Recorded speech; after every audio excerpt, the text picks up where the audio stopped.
여러분, 혹시 요즘 이런 생각해 보신 적 있으세요? 앞으로 나는 얼마나 더 살 수 있을까? 사람들은 흔히 나이를 세면서 앞으로 남은 시간을 계산합니다. 그런데 저는 이렇게 묻고 싶습니다. 앞으로 나는 어떻게 살아갈 수 있을까? 이 질문은 숫자가 아니라 삶의 질에 관한 이야기입니다. 그리고 지금 우리 사회에 꼭 필요한 화두이기도 합니다. 우리나라가 이제 초고령 사회에 들어섰다고 하죠. 단어만 들으면 조금은 딱딱하고 통계 같은 이야기 같지만 사실 그 속에는 굉장히 개인적이고도 따뜻한 의미가 숨어 있습니다. 바로 우리 부모님 이야기이고 또 곧 다가올 우리 자신의 모습이라는 뜻이니까요. 우리는 흔히 늙는다는 것을 두려움으로만 받아들입니다. 하지만 가만히 생각해 보면 나이를 먹는다는 건 살아냈다는 증거입니다. 많은 계절을 지나왔다는 의미이고 내 삶의 이야기가 더 풍성해졌다는 뜻입니다. 문제는 그 시간이 우리에게 어떤 얼굴로 다가오느냐는 거예요. 고독과 외로움 속에서 힘겹게 버텨야 하는 시간일 수도 있고 혼자서도 잘 살아내는 힘을 가진 당당한 시간이 될 수도 있습니다. 저희가 만난 한 어르신의 이야기를 들려드리고 싶습니다. 오랫동안 함께했던 배우자를 먼저 떠나보내고 혼자가 되셨어요. 처음엔 낯설고 너무 힘들었다고 합니다. 집안은 늘 조용했고 밥상을 차리면 한쪽이 텅 비어 있었습니다. 밤이 되면 고요함은 더 크게 다가왔습니다. 나는 이제 혼자인데 앞으로 어떻게 살아야 하지? 그 마음이 얼마나 무겁고 쓸쓸했을까요? 여러분도 잠시 눈을 감고 상상해 보세요. 그 빈자리가 주는 허전함을. 외로움이라는 감정은 단순히 마음이 허전하다, 기분이 쓸쓸하다 하는 문제로 끝나지 않습니다. 외로움은 우리 몸까지도 흔듭니다. 연구를 보면 외로운 사람은 심혈관 질환이 더 잘 생기고 면역력도 약해집니다. 만성적인 통증을 더 크게 느끼기도 합니다. 그러니까 외로움은 마음을 아프게 하는 동시에 몸도 아프게 만드는 무서운 힘을 가지고 있는 거예요. 그런데 또 신기한 장면도 있었습니다.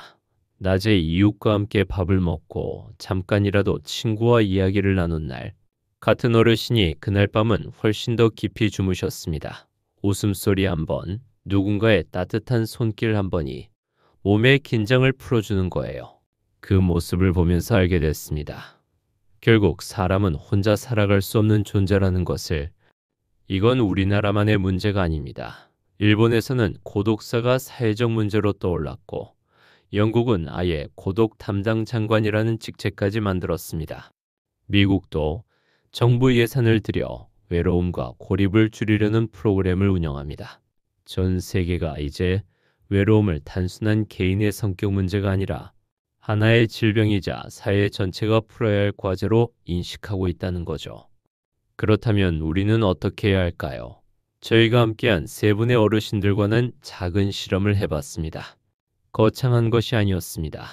매일 아침 가볍게 몸을 움직이고 하루를 짧게 기록하고 그리고 꼭 한 번은 누군가에게 연락을 해서 안부를 묻거나 잠시라도 만나보는 것. 처음엔 많이 낯설어 하셨습니다. 내가 뭘 지금 새삼스럽게 이렇게 말씀도 하셨죠. 그런데 몇 주가 지나자 놀라운 변화가 찾아왔습니다. 처음엔 굳어있던 표정이 점점 부드러워졌습니다. 목소리에 힘이 붙고 걸음걸이도 가벼워졌습니다. 얼굴에 생기가 돌고 웃음이 자연스러워졌습니다. 혼자만의 공간에서 무겁게 앉아 계시던 분들이 점점 바깥으로 나오고 누군가와 마주보며 웃기 시작한 거예요. 그 변화는 단순히 심리적인 게 아니었습니다. 실제로 몸의 활력이 돌아오는 모습이었습니다. 저는 이 과정을 지켜보면서 확신이 들었습니다. 노년의 삶을 지탱해 주는 건 세 가지 힘이라는 것. 첫째, 혼자 살아도 당당하게 살아낼 수 있는 힘. 우리가 고독력이라고 부르는 힘. 둘째, 내 몸을 버텨주는 근력. 셋째, 그리고 내 삶을 풍성하게 채워주는 관계와 추억이라는 저장의 힘. 이 세 가지가 있을 때 우리는 나이가 들어도 결코 무너지지 않을 수 있습니다.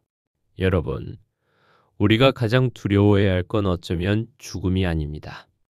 죽음은 누구에게나 언젠가는 찾아오는 자연스러운 과정이니까요.